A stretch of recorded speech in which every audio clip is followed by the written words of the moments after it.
Hello दोस्तों, मैं हूं मोहसिन अली वारसी। आज हम बात करेंगे गुजरात के एक ऐसे सुल्तान के बारे में जो गुजरात सल्तनत में सबसे ज़्यादा मशहूर हुए और गुजरात के साथ साथ यूरोपियन देशों में भी बहुत मशहूर हुए। दोस्तों, मैं बात कर रहा हूं सुल्तान महमूद शाह बेगड़ा की। सुल्तान महमूद शाह बेगड़ा की पैदाइश 20 रमज़ान हिजरी सन 849 को हुई। सुल्तान महमूद शाह बेगड़ा का पूरा नाम अबुल फतेह नसीरुद्दीन महमूद शाह था। आपके बचपन का नाम फतेह खान था। सिर्फ 13 साल की उम्र में फतेह खान सुल्तान बने और शहजादा फतेह खान महमूद शाह के लक़ब के साथ गुजरात की गद्दी पर बैठे। सुल्तान महमूद शाह बेगड़ा कुतुबुद्दीन शाह के सौतेले भाई थे। सुल्तान महमूद शाह बेगड़ा के वालिद का नाम मोहम्मद शाह था और आपके दादा का नाम अहमद शाह था। महमूद शाह की वालिदा मुगली बीबी सिंध के जाम की बेटी थी।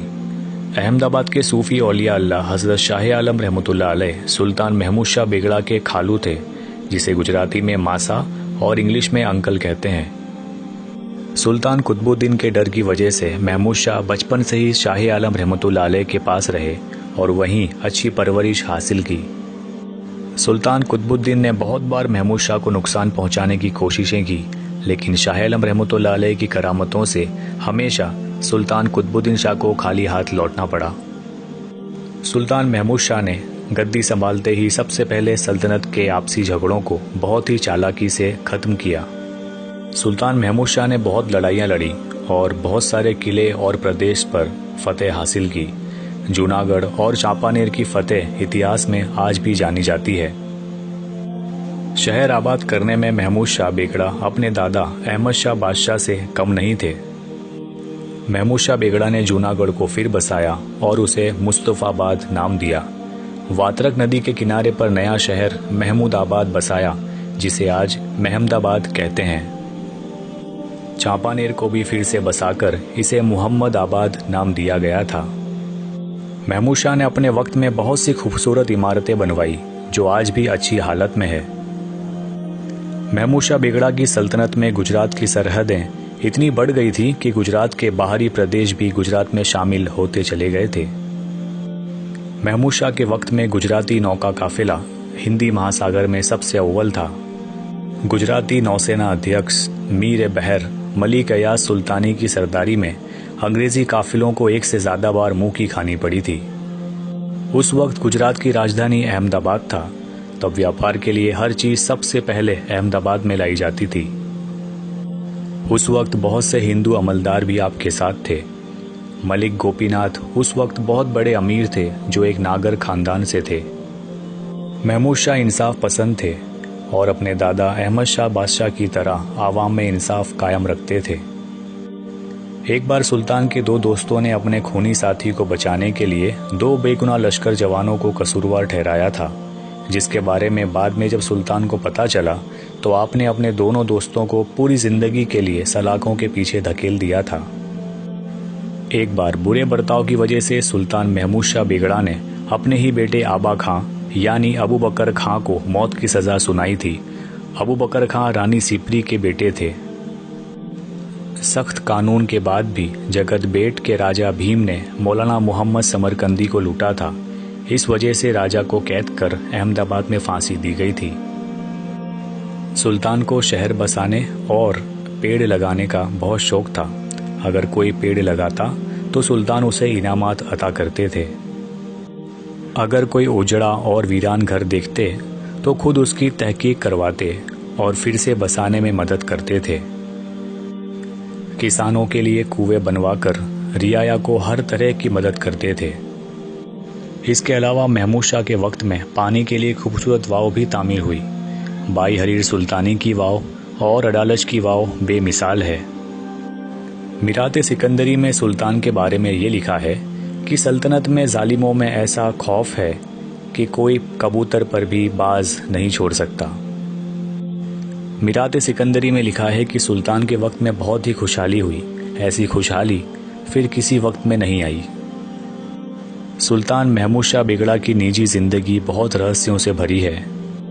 ऐसा माना जाता है कि सुल्तान एक दिन में 1 मन खाना खाते थे, 100 केले एक साथ खा सकते थे, सुल्तान के शाही पलंग के एक तरफ समोसों से भरी थाली और दूसरी तरफ केले और शहद से भरा एक बड़ा प्याला हमेशा रखा जाता था। इतना सारा खाना खाने की वजह से सुल्तान हमेशा कहा करते थे, अगर अल्लाह ने मुझे बादशाह न बनाया होता तो मेरा पेट कौन भरता। सुल्तान का जिस्म पहलवानों की तरह चुस्त और मजबूत था।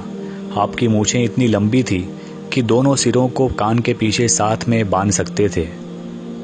गुजरात का सांस्कृतिक इतिहास पेज नंबर 44 एंड 45 और मिरात अहमदी फारसी पेज नंबर 74 के मुताबिक सुल्तान महमूद शाह को बिगड़ा कहलाए जाने के बारे में दो बातें बहुत मशहूर हैं। एक, आपकी मूछें बहुत लंबी थी, जैसे किसी बैल के सींग, जिसे गुजराती में बेगड़ो कहते हैं। और दूसरी बात ये कि आपने 2 गढ़ फतेह किए थे, जूनागढ़ जो आपने फतेह किया था 1472 में और पावागढ़ जो आपने फतेह किया था 1484, जिससे आपको बेगड़ा कहा जाने लगा। यूरोपियन मुसाफिर वर्थेमा और बारबोसा सुल्तान के बारे में लिखते हैं कि सुल्तान को रोज़ बचपन से ही उनकी अम्मी की तरफ से जहर दिया जाता था, इसलिए उनका जिस्म जहरीला बन गया था। बारबोसा आगे लिखते हैं कि बचपन से ही सुल्तान को थोड़ा थोड़ा जहर लेने की आदत थी, इसलिए उनका जिस्म जहर से भर गया था, जिस वजह से अगर मक्खी भी जिस्म पर बैठती तो मर जाया करती थी। ये बात भी सही हो सकती है कि सुल्तान कुतुबुद्दीन के पंजों से बचे रहने के लिए बचपन से ही ये मौकुल रखा गया हो। यही वजह से सुल्तान बेगड़ा यूरोप में बहुत मशहूर थे। सुल्तान महमूद शाह बेगड़ा को मुग़ल शहनशाह अकबर की हर तरह की तालीम हासिल करने का शौक़ था। फ़ारसी महान गुरुओं की संगत में रहकर हर मज़मून को समझने की उनमें क़ुव्वत थी। सिकंदरी में लिखा है कि इब्ने अशरफ को किताब मुकम्मल करने में सुल्तान ने बहुत मदद की थी। सुल्तान महमूद शाह के उस्ताद शेख सिराजुद्दीन शाह आलम रहमतुल्लाह अलैह थे।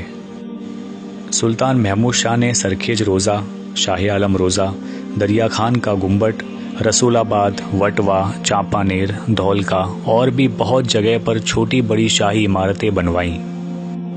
अहमदाबाद में रानी रूपमती की मस्जिद जो मिर्ज़ापुर में है, सैयद उस्मान की मस्जिद जो उस्मानपुरा में है, मुहाफिज़ खान की मस्जिद जो घी कांटा में है और रेलवे स्टेशन के पास शाही मीनारा, ये सारी इमारतों में खूबसूरत नक्काशी की गई है।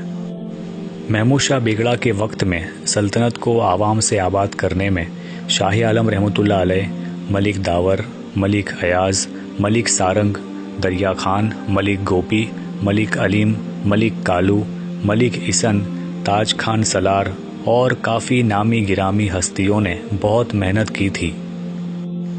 इस वजह से सुल्तान महमूद बेगड़ा ने सबकी याद में अहमदाबाद और दूसरे इलाकों में परा यानी मोहल्ले बसाए। जैसे अहमदाबाद ने मलिक अलीम के नाम से अलीमपुर, मलिक कालू के नाम से कालूपुर, मलिक इसन के नाम से इसनपुर, ताज खान सलर के नाम से ताजपुर, अमीर रामाराया के नाम से रायपुर और रायखड़, दरिया खान के नाम से दरियापुर, मलिक सारंग के नाम से सारंगपुर इलाके को बसाया। सूरत में मलिक गोपीनाथ के नाम से गोपीपुर और गोपी तालाब बनवाया गया। ये सब हस्तियों में शाह आलम रहमतुल्लाह अलैह और मलिक गोपी का रुतबा सबसे बुलंद था। तो इस तरह इन सब अजीम हस्तियों का साथ पाकर सुल्तान महमूद शाह बेगड़ा की सल्तनत बढ़ती गई। आपने शहर के बड़े अमीरों की आपसी लड़ाइयाँ ख़त्म करवाई। सल्तनत कानून में तब्दीली से सल्तनत में अमन कायम हुआ और आबादी बढ़ती गई। ज़मीन का ठीक से नाप लेने के बाद सरकारी लगान लिए जाने से किसान भी खुश हुए। सुल्तान महमूद शाह बेगड़ा ने अपना मकबरा सरखेज के सूफ़ी संत हज़रत शेख अहमद गंजबख्श खट्टू रहमतुल्लाह अलैह के मकबरे के सामने अपनी हयाती में ही बनवाया था। जब वो बीमार हुए तो उन्होंने अपने आखिरी दिनों में अपनी कब्र को देख के कहा, अब ये महमूद का आखिरी ठिकाना है। सन 1511 नवंबर महीने की 26 तारीख को सुल्तान महमूद शाह इस दुनिया से रुखसत हुए। तबकात अकबरी में लिखा है कि आपकी वफ़ात के बाद आपको खुदाया गाने हलीम का इल्काब दिया गया था। सुल्तान महमूद शाह बेगड़ा ने गुजरात को एक मजबूत और शानदार राज्य बनाया था। आप बहुत ही नरम दिल, दयालु, बेखौफ और सिर्फ अल्लाह से डरने वाले इंसान थे। आज भी सरखेज में आपका मकबरा है जहां आप आराम फरमा हैं।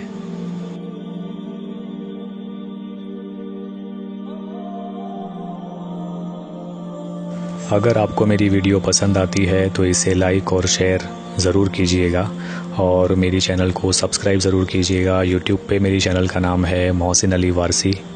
शुक्रिया।